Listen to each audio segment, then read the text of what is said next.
고린도전서 3장입니다. 고린도전서 3장 16절과 17절 말씀. 자, 우리 찾으셨죠? 고린도전서 3장 16절과 17절 말씀을 우리 같이 한 목소리 읽겠습니다. 너희는 너희가 하나님의 성전인 것과 하나님의 성령이 너희 안에 계시는 것을 알지 못하느냐? 누구든지 하나님의 성전을 더럽히면 하나님이 그 사람을 멸하시리라. 하나님의 성전은 거룩하니 너희도 그러하니라. 아멘. 기도하겠습니다. 하나님 감사합니다. 오늘 이 시간 말씀을 함께 나눕니다. 말씀이 우리에게 놀라운 은혜가 되게 하시고 말씀 속에서 또 우리의 삶이 새롭게 만들어져 갈 수 있도록 복을 내리워 주시옵소서. 하나님의 말씀은 살았고 운동력이 있습니다. 능력의 말씀, 거룩한 말씀, 힘 있는 말씀이 우리에게 임해서 우리의 삶의 문제가 해결되어지고 우리의 질병이 치유되어지며 그리고 이 어려울 때에 이겨나갈 수 있는 힘이 되게 해 주시옵소서. 말씀의 권세가 우리를 아버지 휘잡아 주시고 말씀의 권세가 우리를 새롭게 하는 아름다운 시간 되게 해 주시옵소서. 우리가 온 마음을 모아서 아버지 하나님의 말씀을 듣습니다. 귀로만 듣는 것이 아니라 가슴으로 듣게 하시고 드려진 말씀이 우리의 가슴판에 새겨지는 놀라운 말씀들 되게 해 주시옵소서. 감사드리고 예수님의 이름으로 기도드립니다. 아멘. 오늘 또 이제 확진자들이 많아서 우리 성도들이 좀 많이 나오지를 못합니다. 여러분 위해서 기도해 주시고 특히 어려움 있는 성도들을 위해서 여러분 특별히 더 기도해 주시기를 바랍니다. 우리 교회가 세워진 지 벌써 이제 26년이 되어져 갑니다. 긴 세월 동안 좋은 일도 많았고 또 이제 힘든 일도 많았어요. 그런데 제가 목회하면서 딱 두 번의 위기가 있었습니다.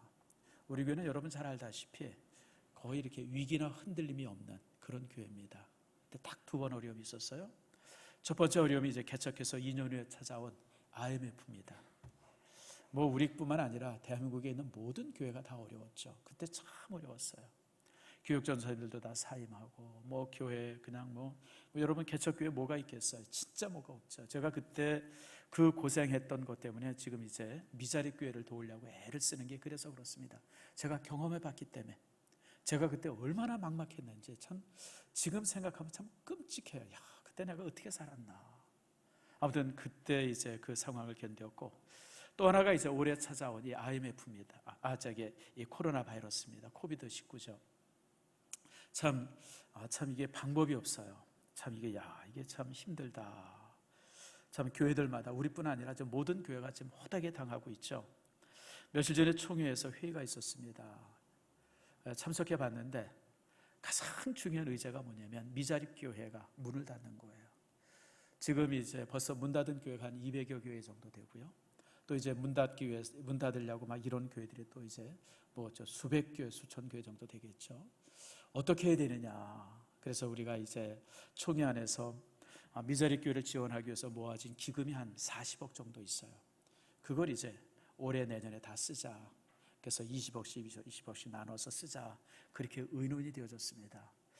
사실은 수천 교회 앞에 사실 우리 교단의 미자립 교회가 거의 한 60%, 70% 정도 되거든요. 그러니까 여러분 우리 교단의 교회가 총 13,000교회인데 한 7, 8천 교회가 미자립 교회예요. 그러니 여러분 20억인들 40억인들 푼들 그게 무슨 진짜 간의 기별이나 가겠습니까? 그럴지라도 우리가 하자라고 해서 이제 의논했습니다. 아무튼 이렇게 많은 교회가 문을 닫고 있다고 하는 소식 앞에 참 우리 목회자들이 또 이제 장로님들이 참 망연자실해서 어떻게 하면 좋을까 기도하면서 참 안타까움을 마음을 가졌던 그런 이 시간이었습니다. 참 코로나 바이러스가 이제 들이닥쳤죠. 그러다 보니까 이제 새로운 문화, 새로운 단어들이 이제 만들어졌어요. 그게 바로 뭐냐면 이제 이 언택트라고 하는 단어예요. 언택트. 원래 이 언택트라고 하는 단어는 없던 단어가 새로 만들어진 단어입니다. 원래 이제 컨택트라고 하는 단어가 있어요. 자, 한번 볼까요? 이 컨택트는 여러분 잘 알다시피 만나다, 접촉하다 이런 뜻이에요. 컨택트라는 영화도 하나 있었어요. 여러분 혹시 아십니까? 한 20년 전 영화인데 이 우주인과 무슨 우리 인간들이 서로 만난다. 그래서 그 영화 제목이 컨택트라는 영화가 있었어요. 거기 이제 컨자가 빠지고 부정을 뜻하는 언이 앞에 붙어서 언택트가 된 거예요. 그러니까 접촉과 반대말, 안 접촉. 대면과 반대말, 비대면, 뭐 이런 식으로 해서 이제 단어가 새롭게 만들어진 신조어입니다. 요즘에 만들어진 게 아니고 이 단어가 만들어진 지는 꽤 됐습니다. 한 10여 년 넘었을 거예요. 그러니까 원래는 이제 상거래상 이런 게 이제 만들어졌어요. 예를 들면 여러분, 우리가 이제 물건을 살 때 옛날에는 다 오프라인이잖아요. 이제 이렇게 다 가서 물건을 보고 만져보고 또 협상하고 뭐 깎아주세요 어쩌세요 뭐 이러면서 이제 물건을 샀잖아요. 이게 이제 기본적인 이 상거래예요. 그런데 이제 온라인이 발달되면서부터는 이제는 이제 거의 보지 않고 이제 이렇게 직접 만나지 않고 카탈로그 보고 아니면 뭐 컴퓨터 화면을 보면서 이렇게 시키는 거예요. 뭐 옷도 시키고 음식도 시키고, 이게 이제 언택트입니다. 대면하지 않고 서로 이렇게 만나지 않고, 특별히 지금 우리나라는 이 인터넷이 발달돼 가지고 이런 게 되게 발달돼 있어요. 배달의 민족 이래 가지고 그냥 뭐 음식들도 다 배달해 시키잖아요. 이게 이제 언택트입니다. 직접 내가 가서 음식을 시키는 게 아니라 전화로. 그래서 사실 이제 언택트라고 하는 문화가 우리 안에 참 굉장히 많이 자리 잡고 있었어요. 그러다가 이제 올해 이 언택트라고 하는 말이 이제 사람에게 쓰이기 시작했어요. 사람에게. 물건을 살 때 언택트가 아니라 사람과 사람이 이제 접촉하지 말자. 비접촉이죠. 예, 그래가지고 이제 비대면. 이래가지고 이제 이게 사람에게 쓰이는 그런 이제 단어가 되어졌습니다. 그래서 사실 요즘에 이제 언택트 문화가 일상의 자리를 잡고 있어요. 교회에서 반가운 사람 만나서 이렇게 악수하려고 그러면 꺼려요. 그래서 요즘 뭐죠? 주먹질해요. 친한 사람일수록 주먹질을 해요. 이게 이제 나도 염려가 되지만 상대방도 염려가 돼서 혹시나 싶어서. 그리고 이제 사람과 사람이 이렇게 마주서서 가까이서 얘기를 안 해요, 서로. 심지어는 여러분 이제 이 마스크를 쓰고 있으니까 또 마스크에 모자를 쓰고 있으면 전혀 못 알아봐요. 한 번은 제가 집에 가려고 쭉 걸어가는데 저기 이제 가로공원 있잖아요. 누가 자전거를 타고서 목사님 안녕하세요 그러고 인사를 하길래 나도 얼떨결에 인사를 했는데 누군가. 나중에 알고 보니까 이형영 장로님이에요. 마스크 쓰고 모자 쓰니까 이형 장로님 목소리도 못 알아듣겠더라고요. 이게 이제 언택트가 이제 문화가 돼버렸어요. 참 이게 심각해요. 요즘에 이제 아이들 학교도 이제 뭐 이렇게 격일제로 나가기 시작하고, 뿐만 아니라 뭐 기업도 이제 재택근무라든지 화상회의. 얼마 전에 우리 GMS에서 회의를 했는데 서로 만나지 말고 화상회의를 하자 그래가지고 화상회의를 한번 했었어요. 근데 화상회의 하니까 참 편하긴 한데 시간이 너무 길게 가더라고요. 그냥 할 말 안 하는 말 다 하는 바람에. 그래서 1시간이면 끝날 회의를 한 3시간 하고 나서 이제 앞으로 화상회의 하지 맙시다. 서로 만나서 해야 되겠습니다. 이게 사설이 길어져가지고 지금 그런 게 있더라고요. 뭐 이제 이런 모습들. 사실 12월 3일 날은 이제 수능 시험이잖아요. 이게 참 심각해요.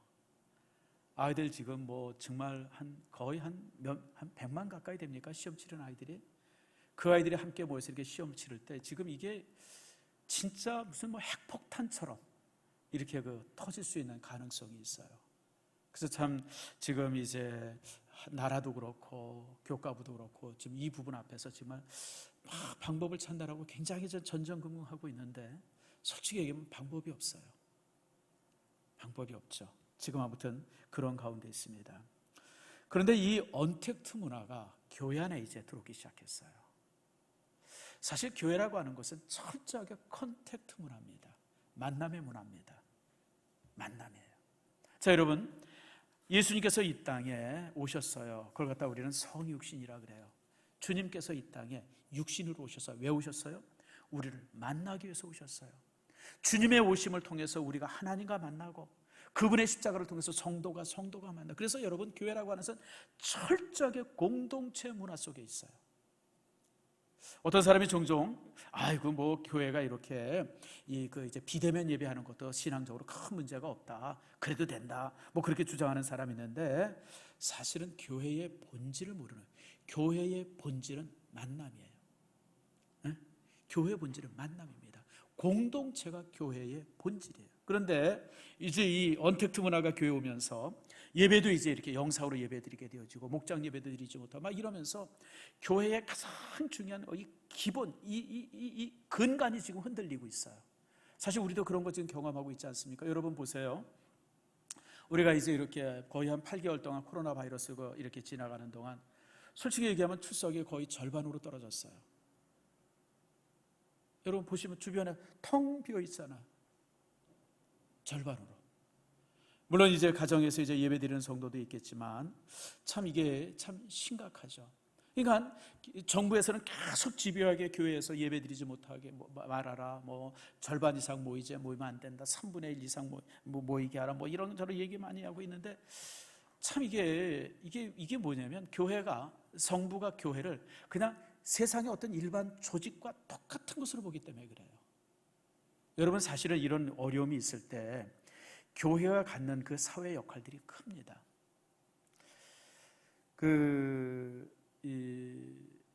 500년 전에 마틴 루터 여러분 잘 아시죠? 마틴 루터가 어떤 사람이냐면 여러분 이렇게 생긴 사람이에요. 종교개혁을 일으켰던 사람, 아주 전형적인 독일 사람의 얼굴이죠. 전형적인 독일 사람의 얼굴입니다. 이제 이 마틴 루터가 종교개혁을 이제 1517년에 시작을 하죠. 그리고 나서 이제 열심히 종교개혁을 이제 이렇게 진행하는데 이 유럽에 엄청난 재앙이 찾아옵니다. 그 재앙이 뭐냐면 페스트예요. 유럽은 이 페스트가 한번 쫙 돌면요 전체 인구의 3분의 1, 절반 이렇게 죽습니다. 이 당시에도 이 페스트가 퍼져가지고요 엄청나게 많은 사람이 죽어요. 근데 이 페스트가 치사율이 75%입니다. 4명 걸리면 한 사람이 죽는 겁니다. 3사람이 죽는 겁니다. 4명 걸리면. 그러니까 이 페스트가 그냥 막 유럽에 이렇게 하고, 그리고 이제 이 마틴 루터가 이제 종교개혁을 했던 그 도시에 이 페스트가 이제 막 이제 이 흑사병이죠. 흑사병이 이제 막 들어오니까 이제 그 당시 이제 프리드리히라고 하는 선제후가 이제 소개 명령을 내립니다. 다 도시를 떠나라. 근데 여러분 다 도시를 떠나라 그러면 귀족은 떠나도 돼요. 부자는 떠날 수 있어요. 왕족은 떠날 수 있어요. 근데 여러분 일반 평민들이 어떻게 떠나요? 여러분 어디 가서 뭐 먹고 살아요? 여러분들. 그러니까 떠나라 그럴 때 떠날 수 있는 사람도 있지만 떠날 수 없는 사람들이 있어요. 떠날 수 없는 사람들이. 그러니까 마틴 루터에게도 이제 떠나라고 그랬을 때, 학교를 폐쇄하고 떠나라 했을 때 마틴 루터가 그 명령을 거절합니다. 난 떠날 수 없습니다. 나는 도시를 지키겠습니다.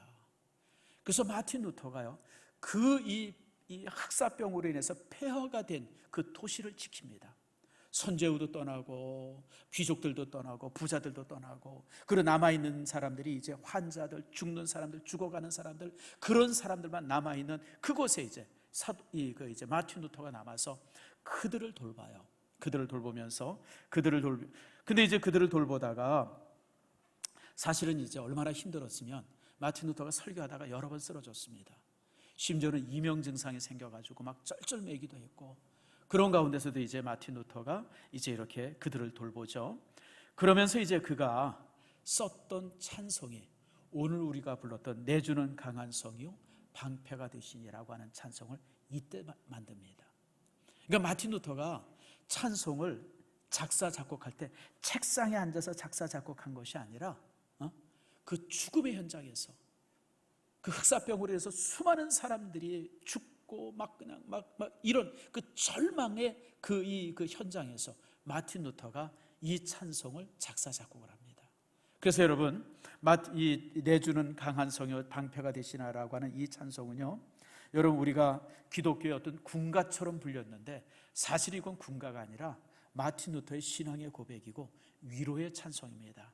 그래서 이제 그 당시 흑사병으로 해서 막 죽어가는 사람들, 막 그들을 향해서 그들을 위로하고 그들을 격려하기 위해서 쓴 책이 이제 그 찬송이 바로 이 찬송입니다. 그런데 마틴 루터는 이 편지를 통해서 긴 장문의 편지를 쓰면서 이제 그 두 가지를 얘기합니다. 여기 이제 교회의 역할을 볼 수가 있어요. 교회가 뭐 하는 곳이냐? 그러면서 이제 마틴 루터 두 가지를, 첫 번째는 이런 얘기를 합니다.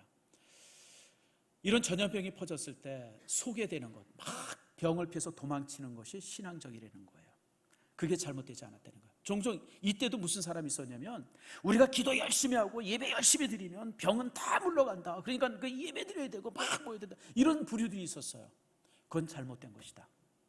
전염병이 퍼졌을 때는 이렇게 피해야 된다. 괜히 죽음의 현장에 남아있을 필요가 없다. 그리고 그렇게 피하는 것이 결코 불신앙이 아니다. 신앙이 나빠서 피하는 것이 아니다. 그런 얘기를 마틴 루터가 해요. 그러면서 마틴 루터가 중요한 얘기, 그럼에도 불구하고 피하지 말아야 될 사람이 되는 거예요. 그 죽음의 현장을 피하지 말아야 될 사람이다. 누구냐? 의사는 피하면 안 돼요. 왜냐하면 환자들을 고쳐야 되니까. 그리고 이때 정부 관료들, 특별히 이제 사회 질서를 유지하는 그런 경찰이라든지 이런 사람도 피하면 안 된다. 그리고 성직자들은 피하면 안 된다 그래요. 성직자들이 왜 피하면 안 되냐면 그 죽어가는 사람들을 위로하고 그들을 붙들어야 될, 그리고 그들의 그 절망에서부터 그들을 지켜야 될 유일한 사람들이 성직자인데 그들이 피해서는 안 된다는 거예요. 그래서 마틴 루터는 피하지 않은 거예요. 피하지 않고 남아서 3명의 목사와 동료들 남아가지고 그 도시 안에서 죽어가는 사람들을 위로하고, 그리고 그들의 시신을 묻어주고 장례 예배 드려주고, 그리고 남은 사람들을 모아서 예배하고, 이런 역할들을 마틴 루터가 해요. 그리고 두 번째로 무슨 얘기를 하냐면, 두 번째로 자기 격려를 굉장히 강조합니다. 참 이게 놀랍죠. 자기 격리. 이미 500년 전에 마틴 루터는 전염병이 있을 때 자기 격리를 하라고 명령을 합니다. 병이 걸린 사람이 막 돌아다니는 것은 살인 행위와 똑같다. 그리고 병이 걸리지 않은 사람들이 또 막 돌아다니면 자살하는 것과 똑같다. 이렇게 전염병이 창궐할 때는 딱 짬박혀서 나오지 말아라. 그 마틴 루터가 500년 전에, 그 당시에 여러분 패스트가 퍼졌을 때 무슨 치료 방법이 있었겠어요? 그냥 병이 지나가기만 바라는 거죠. 그 마틴 루터가 이제 이런 얘기를 하면서, 그 당시 이제 그 패스트가 창궐할 때 그 도시를 지켜요. 이 마틴 루터의 모습을 통해서 교회의 본질을 우리가 확인하게 되어져요. 이런 큰 엄청난 위협이나 이 엄청난 재앙이 닥쳤을 때 교회가 할 수 있는 것이 무엇이냐? 교회가 할 수 있는 것은 예배와 위로되는 거예요. 예배를 통해서 그 죽음 앞에 서 있는 성도들을 격려하고 그들이 죽음 앞에서 어떻게 살아야 되나, 그리고 어떻게 죽음을 맞이해야 하는가를 설교해 줘야 되고, 그리고 위로를 통해서 그 죽음의 큰 그 고비를 넘긴 사람들, 그 다음에 가족이 죽었다든지 형제가 죽었다든지 친구가 그런 사람들을 위로하고 격려해서 그들이 다시 설 수 있도록 위로해 주는 역할들을 성직자가 하고 교회가 해야 된다. 이게 이제 마틴 루터가 얘기했던 전염병이 들이닥쳤을 때 교회가 가져야 될 역할이었었어요. 그래서 제가 이제 이번 주간에 설교를 주면서 그 마틴 루터의 편지를 쭉 읽어보면서 정말 500년 전에 우리 신앙의 선진들이 이렇게 전염병을 이제 이렇게 대항했구나라고 하는 것을 보게 되어집니다. 사실 이제 우리도 똑같은 상황 속에 지금 서 있어요. 이런 상황 속에서 우리가 이제 어떻게 이 상황을 이렇게 넘어가야 되나라고 하는 이런 상황 앞에 지금 우리가 있습니다. 여러분, 참 하나님의 은혜로 이 상황을 견딜 수 있는 방법을 하나님께 주셨어요. 그게 바로 뭐냐면 영상 예배입니다. 참 제가 만약에 10여 년 전에 이 상황이었으면 어땠을까라고 하는 생각을 해봐요. 10여 년 전에 이 상황이었으면, 여러분 3월 달에 이제 정부가 이제 교회 예배 드리지 말라고 이제 정부가 지침을 만들고 막 이랬을 때 교회들이 얼마나 당황했어요. 왜냐하면 한 번도 이런 상황이 없어봤잖아요. 그러니까 막 우왕좌왕하고 굉장히 우리가 혼란스러웠는데, 그때 참 하나님께서 우리 대한민국에게 주신 기가 막힌 문명의 기가 있었어요. 그게 바로 뭐냐면 영상을 송출할 수 있는 방법이에요. 영상 예배를 드릴 수 있도록. 그래서 사실 대부분의 교회들이 그 몇 주를 걸쳐서 영상 예배 드릴 수 있는 그 체계를 만들었어요. 그래서 카톡으로 직접 이제 이렇게 영상 예배를 송출한다든지, 아니면 우리 교회처럼 이렇게 만들어 가지고 우리가 또 이렇게 가정에서도 이렇게 드릴 수 있도록 이렇게 한다든지, 이런 여러 가지 방법들을 만들어 가지고 지금 이제 예배를 드리고 있습니다. 그런데 여러분, 온라인 예배는 아무리 잘 드려도 온라인 예배는 대체 예배일 수밖에 없어요. 그것이 진정한 예배가 되지 못합니다. 다시 말하면 임시적일 수밖에 없어요. 근데 참 안타까운 것은 이런 임시적인 예배가 지금 교회 안에 좀 자리 잡고 있다는 거예요. 많은 성도들이 교회에 올 수 있음에도 불구하고 요즘에 이제 교회 오지 않고 집에서 영상 예배 드리는 것으로 그냥 이렇게 만족하고 그렇게 이제 있는 것을 보게 되어지면서 참 이렇게 가슴이 좀 아프죠. 여러분, 영상 예배가 왜 문제가 되어지나 한 여러 가지 이유가 있을 수 있어요. 이게 뭐냐면 영상 예배는 예배를 드리는 게 아니라 예배를 구경하게 돼요. 여러분 집에서 드려보셨잖아요. 영상 예배 드릴 때 여러분 지금 이렇게 예배 안 드리죠? 어떻게 드려요? 양말도 안 신고 넥타이도 안 매고 심지어는 파자마 입고 이렇게 되죠. 경건성이 전혀 사라지고 그냥 구경거리가 돼요. 구경거리. 예배가 구경거리가 되어져요. 그 예배가 갖는 정말 그 진실성이, 여러분 예배는 어떻게 드려야 돼요? 주님께서 요한복음 3장에서 말씀하신 것은 신령과 진정으로 예배해야 되는데, 신령과 진정으로. 예수님께서 그 이제 사마리아 수가성에서 그 여인에게 요한복음 4장 33절이죠. 23절에 뭐라 그래요? 아버지께 참되게 예배하는 자는 영과 진실함으로 예배하라 그랬는데, 여러분 이 영상 예배의 약점은 바로 이 영과 진실함이 사라진 예배가 되어져요. 드리긴 드리는데 어떤 진실함도 사라지고 신령함도 사라지는 그런 어떤 그 껍데기 같은 그런 예배가 되어지는 거예요. 문제는 뭐냐면 그런 것에 익숙해 버리는 거예요. 우리가 그런 예배에 익숙해져 버려요. 그러다 보니까 예배의 경건성도 사라지게 되어지고 예배가 갖는 어떤 그런 이제 의미도 잃어버리는 참 이런 그런 게 있죠.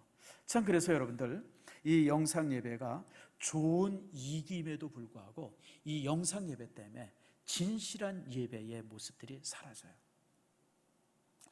그 이제 벌써 한 5, 6년 됐네요. 이제 누가 이제 이렇게 티켓을 하나 줬어요. 그 티켓이 뭐냐면 그 이제 음악회 티켓이었었어요. 이제 그 저쪽 그 어디입니까? 저기 예술의 전당에서 이제 그 이제 클래식 음악 연주회인데, 그때 제가 그때 참석했는데 이제 여러 연주자들이 나와서 연주를 했는데 딱 기억되는 게 하나 있어요. 그게 바로 뭐냐면 클라리넷 콘서트예요. 그 클라리넷 한 30대 정도 되는 아주 젊은 러시아 청년이 나와서 이제 연주를 하는데, 그때 이제 연주되는 곡목이 뭐였냐면 그 모차르트의 퀘 넘버 622번 그 2악장 아다지오를 이제 연주하더라고요. 혹시 아세요, 여러분? 그 아웃 오브 아프리카에 나오는 그 OST로 나왔던 그 이제 주제 아닙니까? 제가 그 음악을 참 좋아해요, 나름대로. 그래서 제가 이제 휴대폰에도 항상 그 음악을 넣고 가끔 가다가 이제 이렇게 쉬는 시간이나 이럴 때 있으면 그 음악을 제가 좀 듣고 그렇거든요. 그리고 또 이제 제가 여러분 알다시피 제가 또 이렇게 잡기에 능해요. 미술도 좋아하고 음악도 좋아하고 또 이제 운동도 좋아하고 뭐 이제 그래서 제가 음악 듣는 걸 좋아하기 때문에 사실 제 사무실에도 여러분 아주 좋은 오디오 시스템이 이제 나름대로 이제 갖춰져 있어요. 진공관도 하나 있습니다. 조영선 선교사가 이제 두고 간 진공관 이제 앰프가 있어가지고 사실 그거를 종종 들어요. 근데 여러분 이 디지털로 되어져 있는 그 이제 그 앰프로 듣는 것과 진공관으로 듣는 이 그 이제 음악은 질이 달라요. 또 다른 아주 그 이제 뭔가 그 울림이 달라요. 그런데 직접 자리에 앉아서 연주하는 걸 들으니까요, 이건 전혀 달라요. 아무리 좋은 오디오로 들어도 감히 범접할 수 없는 그런 울림이 있어요. 그걸 갖다 우리는 아우라라고 그러죠. 예배가 똑같아요, 여러분들. 영상 예배를 아무리 열심히 들고 경건하게 드려도 그거는 그냥 한 키 떨어져 있는 예배예요. 오늘 이 시간에 이처럼 이렇게 우리가 모여서 성도들과 가까이 있으면서 설교자의 얼굴을 보고 또 이제 찬양대, 그 다음에 기도하는 사람의 기도를 듣고 이런 모든 것을 통해서 갖는 영적인 감동은 영상 예배에서는 느낄 수가 없는 거예요. 그래서 영상 예배는 아무리 잘 준비가 되어져도 그거는 대체 예배일 뿐이에요. 대체 예배일 뿐입니다. 그래서 여러분들 우리가 정말 이렇게 요즘에 이제 여러 가지 어렵고 힘들지라도 우리가 예배를 다시 회복해야 하는 이유가 바로 거기에 있다고 하는 사실을 기억하세요. 오늘 본문의 말씀이 바로 이제 우리에게 그것을 말씀해 주고 있습니다. 자, 본문의 말씀 한번 봅시다. 16절 말씀을 같이 한번 읽어볼까요? 자, 16절 읽겠습니다. 시작. 너희는 너희가 하나님의 성전인 것과 하나님의 성령이 너희 안에 계시는 것을 알지 못하느냐. 여러분, 우리가 하나님의 성전이에요. 여기 보니까 너희는이라고 하는 말이, 너희는 누구냐면 이제 이 그 고린도 교회 성도들을 말해요. 근데 이 너희는이라고 하는 말이 단수가 아니라 복수입니다. 너희들이 하나님의 성전인 것을 알지 못하느냐. 근데 왜 하나님의 성전이 되냐면 너희 안에 성령이 계시기 때문에 너희가 하나님의 성전이 되어진다라고 하는 거예요. 하나님의 성전이. 이 말씀의 의미가 뭐냐면 여러분 성도들이 모여서 예배하는 그 예배의 장소가 교회가 된다는 거예요. 성전이 된다는 거예요. 여러분, 우리는 교회 그러면 이게 건물을 우리가 항상 생각을 해요. 빨간 벽돌로 또 이렇게 막 웅장하게 지어진 교회. 근데 사실은 여러분, 건물은 교회가 아니에요. 건물은 예배당이에요. 아마 오래전부터, 어렸을 때부터 신앙생활 하신 분들은 기억이 날 겁니다. 60년대 70년대만 해도요, 교회라는 단어가 없었고요, 대부분 예배당이에요. 영락 예배당, 세문안 예배당, 소래 예배당, 다 예배당이라고 이름이 쓰여졌어요. 그러다가 70년대 남아서면서 예배당이 교회로 바뀌기 시작했어요. 그래서 요즘에는 다 교회라고 그래요. 근데 여러분, 아주 오래된 교회 가보세요. 오래된 교회 가보면요, 이 예배당이라고 쓴 데가 훨씬 더 많습니다. 건물은 예배당이에요. 예배드리는 장소예요. 여러분, 교회가 뭐가 교회냐? 교회는 지금 여러분들과 저희가 이렇게 함께 예배하는 이 자리가 교회가 돼요. 왜 교회가 되냐면, 이렇게 모여서 예배하는 곳에 하나님의 영, 성령이 함께 하시기 때문에 그래요. 그래서 성전이 되어지는 거예요. 예수님께서는 말씀하셨어요. 두세 사람이 내 이름으로 모이는 곳에 내가 거기에 함께 하겠다. 여러분, 꼭 이렇게 100여 명의 성도들이 함께 모여서 예배할 때만 성령이 함께 하는 게 아니라 두세 사람이 모인 곳에서도 성령이 함께 하게 되는 거예요. 우리는 종종 여러분, 가정 예배를 드리거나 아니면 이제 목장 예배를 드려서 성도들의 숫자가 몇 명 없으면 대충 기도하고 대충 모이고 대충 얘기하다가 대충 끝내버리잖아요. 아니요, 여러분. 두 사람, 세 사람만 모이면 그 자리에 하나님의 영이 함께 하세요. 그것도 거룩한 장소예요, 여러분들. 뭐 20명, 30명씩 모여서 이 목장 예배를 드려야만이 그것이 거룩한 하나님의 영이 임재하는 것이 아니라 두세 사람만 모여도 그곳에 하나님의 영이 함께하는 거룩한 장소가 되어져요. 그래서 오늘 본문의 16절 말씀이 바로 그걸 말합니다. 너희가 하나님의 성전인 것. 우리가 하나님의 성전이 되죠. 우리가 두세 사람이 모여서 예배하는 모든 장소가 하나님의 교회가 되어지는 거예요. 여러분, 우리가 모임을 중요하게 여기는 이유가 거기 있어요. 자꾸만 뭐 비대면으로 뭐 예배하지 말고 영상으로 하라고 그러고 정부에서 그러지만요, 우리가 이렇게 정말 모이려고 애쓰는 이유가 이렇게 모여서 예배할 때 하나님의 영이 우리에게 함께해요. 그리고 중요한 것이, 더 중요한 17절에 있는 말씀이에요. 자, 17절에 이렇게 말씀합니다. 누구든지 하나님의 성전을 더럽히면 하나님이 그 사람을 멸하시리라. 하나님의 성전을 더럽히면 멸하신다. 근데 여기 더럽힌다라고 하는 이 뜻이 뭐냐면 해를 끼친다, 어지럽힌다, 파괴한다, 이런 뜻이에요. 파괴한다. 다시 말하면 누구든지 하나님의 성전, 다시 말하면 예배를 더럽히고 예배를 파괴하고 예배를 어지럽히고 믿음의 공동체를 흔들게 되어지는 사람은 하나님께서 그들을 멸한다. 여러분, 이 말씀은 굉장히 무서운 경고입니다. 하나님께서는요, 하나님의 교회를 굉장히 소중하게 여겨요. 왜냐하면 교회란 예수 그리스도의 피로 세운 곳이기 때문에 그래요. 그리고 교회는 이 땅에 그리스도의 몸의 장소고, 하나님께서는 지금도 교회를 통해서 구원의 모든 일들을 해나가세요. 그래서 하나님께서는 교회가 크든지 작든지 상관없이, 대교회든지 작든지 상관없이 모든 교회를 소중하게 여겨요. 왜냐하면 그곳에 그리스도의 영이, 하나님의 영이, 성령이 함께하는 곳이기 때문에 그래요. 그런데 만약에 이렇게 성도들의 모임을 어지럽히거나 성도들의 모임을 못 모이게 하거나 성도들의 모임을, 이 예배를 파괴하는 자는 내가 그를 멸하겠다. 주님의 놀라운 경고예요. 자, 한번 물어봅시다. 지금 우리나라 정부가 이 코로나 바이러스를 대항하는, 이 코로나 바이러스와 지금 전쟁을 하고 있는데, 전쟁의 방법이 뭐예요? 지금 무엇을 가지고 대항하고 있어요? 1,500원짜리 마스크예요, 마스크. 이거 가지고 대항하고 있어요, 이거 쓰라고 그러고, 이거 안 쓰면 벌금 낸다고 그러고. 그래서 우리 예배 시간에도 다 맞아요, 뭐 이거 쓸 수 있어요. 그 다음에 또 이제 거리뛰기, 사람들과 이제 2m 이상 거리 뛰어라, 비접촉이죠. 그게 지금 우리나라가, 우리 이 정부가 갖는 코로나 바이러스를 대항하는 유일한 방법이에요. 물론 백신이 나오면 이제 되겠죠. 근데 백신이, 여러분 얘기를 들어보니까 우리나라까지 백신이 오려면 한 4년 있어야 된다면요. 지금 미국이니 저 유럽이니 일본 같은 데가 그냥 아도를 해놔가지고 백신이 만들어져도 우리 차례가 오려면 2, 3년 있어야 걸린다는 거예요.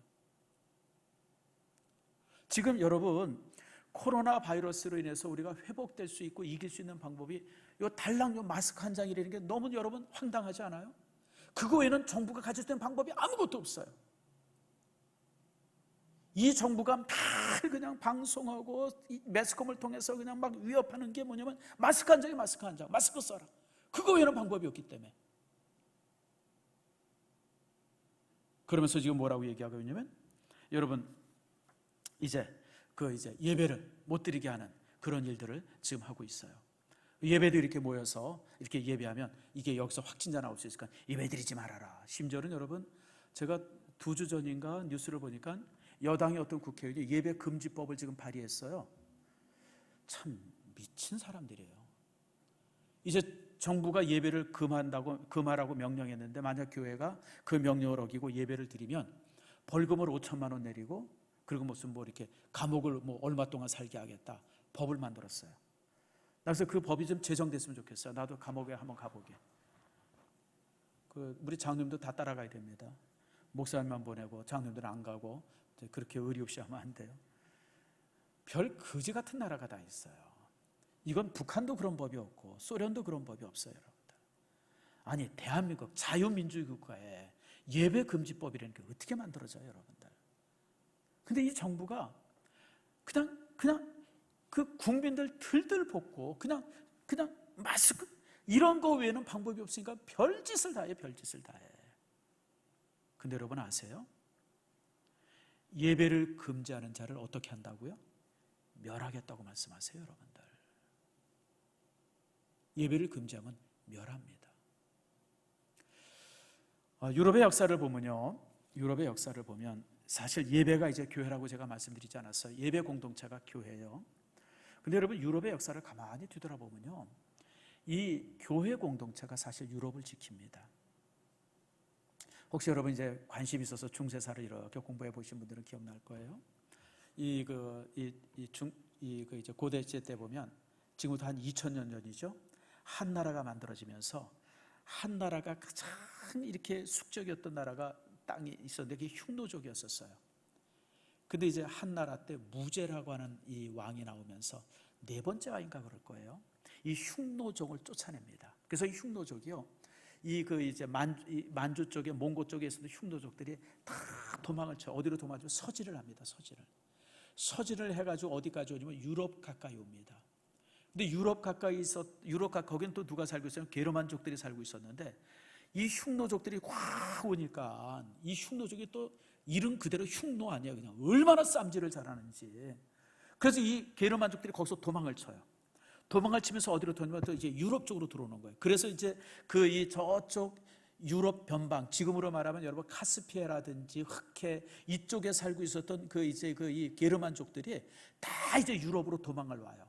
그래서 이 도망을 오면서 어디로 도망하냐면 그 당시 로마 영토 쪽으로 도망을 오는 거예요. 근데 또 이 게르만족이 또 나름대로 여러분 실제 로마인들은 키가 크질 않았어요. 로마인들의 평균 신장이 한 160 정도밖에 안 됩니다. 근데 이 게르만족들은요, 여러분 지금 백인들인데 이 백인족들이 얼마나 덩치가 커요. 70, 80 그냥. 그리고 아무튼 이 괴물처럼 생기잖아요. 이런 사람들 물빛이 넘어오니까 그래도 로마가 멸망을 당해요. 제일 첫 번째 쳐들어온 게 여러분 잘 알 테죠. 고트족이 쳐들어와서 그냥 로마를 쑥밭으로 만들어버리고 그 다음에 또 무슨 이런 족 저런 족 쳐들어와가지고 그냥 로마가 그래서 멸망이 돼버려요. 그러니까 로마가 초토화되니까 그 당시 로마에 있었던 황제가 짐을 싸가지고 이사를 가요. 그 이사를 간 곳이 아니고 어디냐면 여러분 동로마 제국이에요. 이스탄불로 이사를 가죠. 거기에 이제 동로마 제국이라고 하는 나라를 세우고 그리고 이제 이 서로마 제국 그냥 내버려요. 그래서 서로마 제국이 거의 한 400년 동안 완전히 무주공산이었었어요. 임자가 없는 땅이 됐어요. 왜냐면 그냥 야만인들 천지가 돼버리고 지금 로마는 완전히 초토화되어지고 그런 초토화되어진 이 유럽을 지켰던 곳이 누구냐면 교회예요. 종종 이제 중세사를 연구하는 사람들이 중세는 암흑시기다, 교회가 이 지배했기 때문에 암흑시대다 이렇게 하는데 그거는 역사를 제대로 모르는 사람들 얘기예요. 교회가 지배했던 것이 아니라 교회가 지배하지 않았으면, 그나마 교회가 손을 놔버렸으면요, 유럽 자체가 없었어요. 그래도 교회가, 왜냐하면 여러분 정부가 떠나버렸어요. 국가가 떠나버렸어요. 우주공사냐 아무도 없어요. 국민들은 그냥 막 이제 게르만족이나 이런 사람들이 와가지고 그냥 막 뺏어가고 죽이고 이러는데 살아갈 수 있는 방법들이 없잖아요. 그러니까 교회가 교회 중심으로 그 마을 사람들을 모으고 도시 사람들을 모아서 그들과 대항하고, 이래서 이제 교회가 유럽 전체를 한 400년 500년 이제 간수를 합니다. 그러면서 이제 만들어진 게 이제 이 교황제도도 만들어지고, 참 그런 이제 이 나쁜 결말도 있지만 어쨌든 이제 지금까지 유럽이 그래왔어요. 그러니까 이 교회나 예배가 무너진 사회를 지키는 유일한 근간이었었어요. 여러분, 공산세계도 마찬가지잖아요. 공산주의가 얼마나 잔혹합니까? 그 잔혹한 공산주의에서 국민들을 지켰던 사람들이 누구냐면 교회들이었었어요. 결국은 그 교회들을 위해서 모든 공산주의가 무너지죠. 소련이 그래서 무너졌고요. 동독도, 여러분 또 그 다음에 이제 무슨 유고슬라비아라든지 폴란드라든지 헝가리, 결국은 여러분 그 교회를 통해서 그들이 다 무너지지 않습니까? 공산세계들이. 바로 그게 교회 역할들이에요. 그러므로 여러분들, 예배를 못 드리게 하고 교회를 무너뜨리려고 하는 것은 오늘 본문에 있는 말씀처럼 스스로 그 정부가 무너지는 거예요. 교회는 혼란스럽고 힘든 사회를 지킬 수 있는 유일한 마지막 보루가 교회예요. 지금까지 2000년의 교회의 역사를 보면 항상 교회가 그 역할을 해왔어요. 아까 제가 마틴 루터 여러분 이제에 대해서 말씀드린 것처럼 제후도 떠나고 귀족도 떠나고 부자들도 다 떠나가지고 황폐해 있었던 그곳을 누가 지키고 있었냐면 성직자들, 목사들이 지키고 있었어요. 그러고 나서 이제 질병들이 다 물러간 다음에 다시 회복시키는 것 역할들을. 그래서 여러분, 이 사회가 다시 회복될 수 있는 방법이 무엇이냐? 예배가 회복이 되어져요. 오늘 본문에 있는 말씀처럼, 자 여러분, 누구든지 하나님의 성전을 더럽히면 하나님이 그들을 멸하시리라 라고 말씀했는데, 이 말씀을 거꾸로 해보세요. 뒤집어 봅시다. 뒤집어 보면 이 말씀이 이렇습니다. 누구든지 하나님의 예배를 세우면, 더럽히는 게 아니라 회복하면 하나님이 그 사람을 회복시키리라는 거예요. 다시 말하면 이 사회가 이 코로나 바이러스로부터, 이 재앙으로부터 다시 회복될 수 있는 방법이 어디 있느냐? 교회가, 예배가 회복이 되어져요. 교회가 회복이 되어져야 돼요. 사실 정치인이라 이런 사람들 보면 그게 뭔 소린가, 여러분 그렇게 얘기해요. 그러나 오늘 성경은 우리에게 그렇게 말씀하고 있어요. 교회가 회복이 되어지고 예배가 다시 회복이 되어질 때 하나님께서는 그 사회를 회복시켜 주시고 가정을 회복시켜 주시고 그 민족을 회복시켜 주시겠다고 오늘 우리에게 말씀하고 있는 겁니다. 여러분, 정부가 가지고 있는 방법들, 다시 말씀드리면 무슨 이렇게 마스크를 쓰게 한다, 무슨 이렇게 한다 저렇게 한다, 거리 뛰게 한다, 이런 수동적인 방법을 가지고는 이 사회가 회복이 될 수가 없어요. 우리가 회복될 수 있는 유일한 방법이 무엇이냐? 예배가 다시 회복되어지고 공동체 회복이 되어지는 것이 바로 교회가 회복이 되어지는 거예요. 교회가 회복이 되어지면 사회는 다시 회복이 되어집니다. 우리가 목장 예배도 마찬가지예요. 종종 우리 성도들이 그런 생각, 아이고 목사님이 어려울 때 자꾸 왜 목장 예배 드리라고 그러시나. 여러분, 우리 교회는 두 예배로 만들어져 있어요. 우리가 이렇게 함께 모여서 드리는 이 예배가 하나고, 또 하나는 가정에서 드리는 목장 예배. 이 두 예배가 합해서 우리 일산 신성교회가 된 거예요. 근데 여러분, 바로 이 전체가 주일날 모여서 예배 드리는 이 예배가 회복되어지고, 여러분 가정에서 드리는 목장 예배가 회복이 되어질 때, 이런 예배가 회복되어지면서 우리 성도들의 삶이 회복이 되어지고, 그리고 이렇게 예배가 회복되면서 이 땅이, 이 나라가, 이 민족이 회복되어질 줄 믿습니다. 이것은 하나님께서 우리에게 주신 약속의 말씀이에요. 오늘 본문의 말씀, 누구든지 하나님의 성전을 더럽히면 하나님이 그 사람을 멸하신다. 다시 말하면 누구든지 하나님의 교회, 하나님의 예배를 멸하는 사람들은 그 사람을 멸하겠다 그런 거예요. 뒤집으면 누구든지 하나님의 예배를 회복시키면 내가 다시 너희들을 회복시키겠다고 하는 그런 말씀이 되어집니다. 사랑하는 성도 여러분, 예배가 회복이 되어져야 합니다. 우리 주일날 드리는 이 예배가 회복이 되어져야 되고요, 여러분의 목장의 예배가 회복이 되어져야 돼요. 근데 여러분, 또 하나 아주 제가 얼마 전에 우리 성도들을 통해서 들은 재미난 얘기예요. 지금 우리 교회 거의 한 모든 목장이 한 절반 정도 가고 있는데 밴드를 만들더라고요. 목장의 밴드. 그래서 목장의 밴드를 맞춰 성도들끼리 서로 이제 소식들을 적어가는 거예요. 우리가 비록 이제 이렇게 함께 모이는 콘택트는 어려울지라도 우리가 영택트를 하겠다는 영택트. 영택트가 뭘까요? 그 언자에다가 언자를 빼버리고 거기다가 신령한 영자를 접어놓는 거예요. 영자. 영적으로 우리가 만나게 되는 거예요. 영적으로 접촉하게 되는 거예요. 영적으로는 접촉이 어떤 것으로 되어질 수 있습니까? 기도로 되어질 수 있고, 그리고 우리가 이제 밴드라든지 이런 걸 만들어서 서로 간의 신앙의 소식들, 기도의 소식들을 전하고 받으면서 우리가 영적 컨택이 이루어지는 거예요. 그게 사실은 여러분 이제 밴드죠. 저는 그래서 우리 교회의 모든 목장들이 밴드가 만들어지고 또 모든 교육부서들이 밴드가 만들어져서 그걸 통해서 영택트가 이루어지기를 축복합니다. 여러분, 만나는 것은 가장 좋아요. 만나서 함께 예배하는 이런 예배의 회복이 교회의 회복이 되어지고, 그리고 이런 예배의 회복을 통해서 여러분 우리의 삶의 회복이 되어지고 이 사회가 회복될 수 있어요. 그러나 이제 이렇게 언택트 문화가 비록 이렇게 계속되어질 때 우리가 조심해야죠. 이럴 때 우리가 할 수 있는 것이 바로 영택트입니다. 영적으로 만나야 돼요. 근데 영적으로 만날 수 있는 가장 좋은 방법이 밴드더라고요. 그래서 여러분들 모든 목장들마다 밴드들이 다 만들어져 가지고 그걸 통해서 서로 간의 소식들이 전해지고 서로 간의 기도 제목들이 오가고 서로 간의 여러분 여러 삶의 부분들이 공유되어져야 돼요. 이게 그래서 영적인 신령한 세계의 어떤 그 이제 공동체가 우리가 이제 만들어져야 돼요. 참 하나님께서 우리에게 이런 좋은 문명의 이기를 주셨다고 하는 것이 얼마나 감사한지 몰라요. 아마 여러분들 개인적으로 밴드를 뭐 여러 개 가지고 있는 분들이 많아요. 그런데 가장 중요한 밴드가 여러분 교회 밴드입니다. 교회 내 성도들끼리 이렇게 영적으로 만날 수 있는 그런 밴드들을 다 갖기를 축복합니다. 그래서 정말 우리 성도들 사이에 이제 영택트가 만들어지고, 그래서 예배가 회복이 되어지고, 오늘 본문의 말씀처럼 하나님의 예배를 회복하는 자를 내가 너희들을 다시 회복시키겠다고 하는 이 말씀이 여러분 삶 속에 성취되어지는 놀라운 축복과 은혜가 있기를 축원합니다.